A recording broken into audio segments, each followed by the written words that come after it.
تو یہ کچھ باتیں میں نے اس میں اصول افتاء میں کچھ ذکر کرنے کی کوشش کی ہے.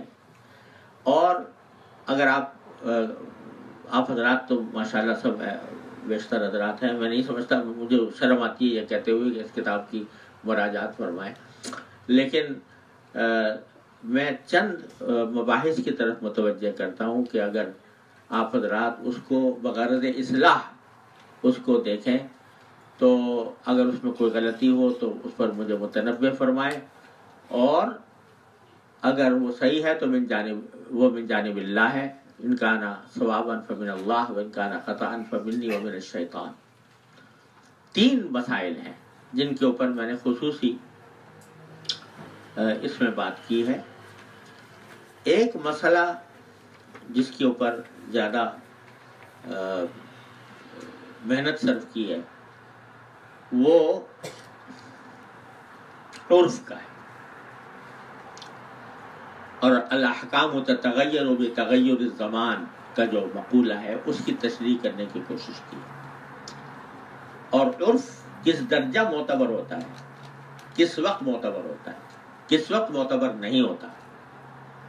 اس پر آپ سب حضرات جانتے ہیں کہ علامہ ابن عابدین رحمۃ اللہ علیہ کا مستقل رسالہ ہے نشر العرف فی مسئلۃ العرف،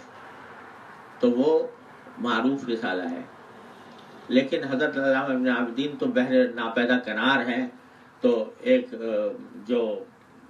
بات سے بات نکالتے ہیں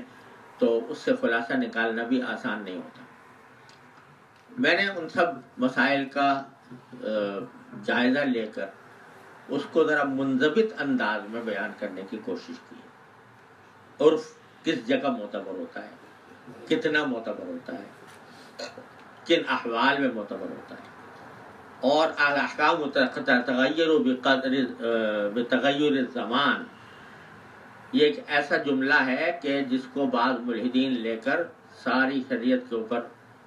قلم پھیرنے کے لیے تیار رہتے ہیں. لیکن اس کی کیا حدود ہیں، کن حالات کے اندر وہ تغیر ہو سکتا ہے، اسی کے ذیل میں عرف کا مسئلہ بھی تفصیل کے ساتھ بیان ہوا ہے. اگر میری اہل افتاء حضرات سے یہ درخواست ہے کہ اس کو بغرض اصلاح ملاحظہ فرمائیں. اگر اس میں کوئی غلطی ہوئی ہو مجھ سے تو مجھ سے بے تکلف مجھے متنبہ فرمائیں تاکہ میں اس کی اصلاح کر سکوں. دوسری بحث جو ہے وہ تقلید کی ہے. تقلید ائمہ، اس کی کیا حد ہے، کیا حقیقت ہے، اور شاید مجھے یہ کہتے ہوئے ڈر بھی لگتا ہے کہ میں نے شاید پہلی بار تقلید کے مختلف درجات بیان کیے. تقلید کے بہت سے درجات ہیں. کون سا درجہ کس وقت میں واجب ہوتا ہے، کس وقت میں واجب نہیں ہوتا، اور جب کوئی تقلید کر رہا ہو کسی امام کی تو اس کے بعد کسی دوسرے امام کے قول کو اختیار کرنے کا کیا اصول ہے. اسی میں تلفیق کا مسئلہ بھی تفصیل کے ساتھ بیان کیا ہے. یہ ایک ایسی بحث ہے کہ جو خاصی نازک ہے. ایک طرف ہمارے اکابر نے تقلید شخصی کو ضروری قرار دے کر، اور ہمارے اسلاف نے ضروری قرار دے کر ایک بہت بڑے عظیم فتنے کا دروازہ بند کیا، اور وہ ہے تشہی، کہ محض نفسانی خواہش کی بنیاد پر کسی دوسرے قول کو اختیار کر لیا جائے. دوسری طرف بعض جگہ تقلید میں جمود اتنا ہوا ہے کہ کسی دوسرے امام کے مسلک کو اختیار کر لینا کفر کے مرادف سمجھ لیا گیا تقریباً، اور ایسا کر لیا گیا کہ جیسے یہ آدمی اسلام سے خارج ہو گیا. وہ ایک ہمارے شیخ عبدالفتاح ابو غدہ رحمۃ اللہ علیہ، اللہ تعالیٰ ان کے درجات بلند فرمائے، پاکستان آئے تھے. تو وہ اگرچہ پکے حنفی تھے اور آپ سب لوگ جانتے ہیں کہ انہوں نے حنفیہ کے دفاع میں کیسی کیسی کتابیں لکھی ہیں، لیکن جمع بین الصلاتین کرتے تھے سفر میں، یعنی امام شافعی رحمۃ اللہ علیہ کے قول پر عمل کرتے تھے، ہیں دونوں جمع حقیقی، تقدیم بھی تاخیر بھی کیا کرتے تھے سفر میں۔ علامہ شامی نے بھی لکھ دیا نا بھی کئی تقلید کرنا ایسے مواقع پر جائز ہے امام شافعی کی، تو بہرحال وہ کیا کرتے تھے۔ تو ایک سب لوگ بڑے عقیدت مند تھے اس لحاظ سے کہ وہ حنفی عالم ہیں اور حنفیہ کے بڑے دفاع کرتے ہیں۔ اتفاق سے نماز کا وقت آ گیا تو انہوں نے مغرب کے وقت میں عشاء کی نماز بھی پڑھنے کا بغیر، تو ہمارے ایک بڑے عالم بہت بڑے معروف آدمی تھے، انہوں نے کہا یا شیخ انت تجمع بین الصلاتین، اتنی زور سے انہوں نے کہا۔ تو حضرت شیخ نے کہا کہ یہ اس طرح کہہ رہے ہیں مجھے جیسے حل ترتکب کفرا، تو بہرحال ان کا ایک خیال تھا کہ جائز یہ بھی جائز ہے شافعیہ کے قول پر عمل کرنا، ان کی ایک رائے تھی، ہمارے اکابر عام طور سے نہیں کرتے، میں بھی بہت عرب علماء کے ساتھ رہتا ہوں، روزانہ ان کے ساتھ اٹھنا بیٹھنا رہتا ہے، لیکن سب جانتے ہیں کہ یہ جمع بین الصلاتین نہیں کرے گا۔ تو یہاں تک ہو جاتا ہے کہ مغرب اور عشاء، مغرب کا وقت آیا تو کہا تم نماز پڑھاؤ، تو میں نے کہا بھائی میں نماز پڑھا کے ہٹ جاؤں گا، آپ کو عشاء بھی پڑھنی ہے، عشاء بھی پڑھیں گے جمع بین الصلاتین، تو پھر آپ ہی نماز پڑھاؤ مغرب کی بھی اور عشاء کی بھی۔ کہا کہ نہیں، مغرب کی آپ کے پیچھے پڑھیں گے اور عشاء کی ہم الگ کریں گے۔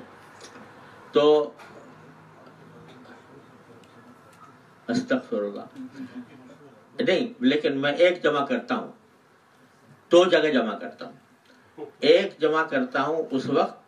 جبکہ جو مابین الشفقین ہے یا مابین المثلین ہے، اس میں مسافر اور مریض کے لیے گنجائش ہے،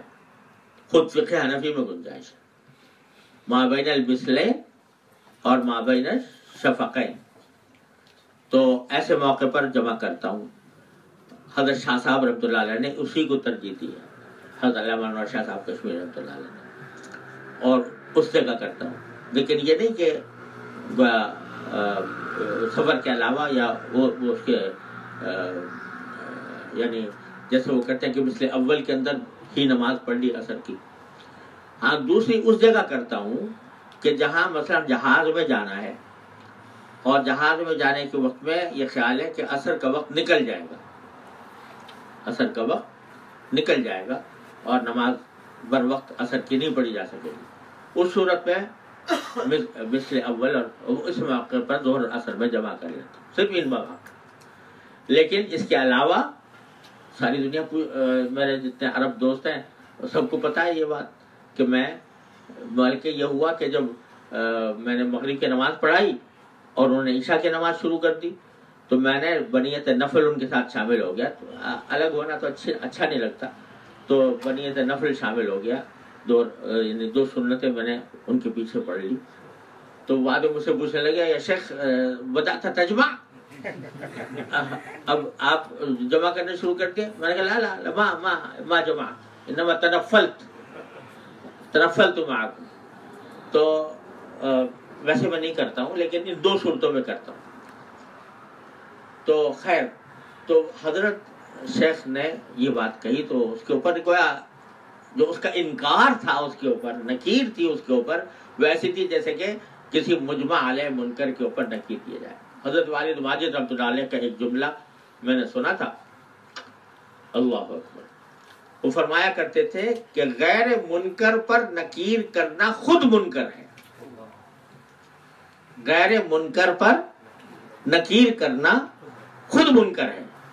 اور غیر منکر میں تمام مجتہد فی امور داخل ہے۔ نکیر جو ہے وہ مجتہد فی امور میں نہیں ہوتی،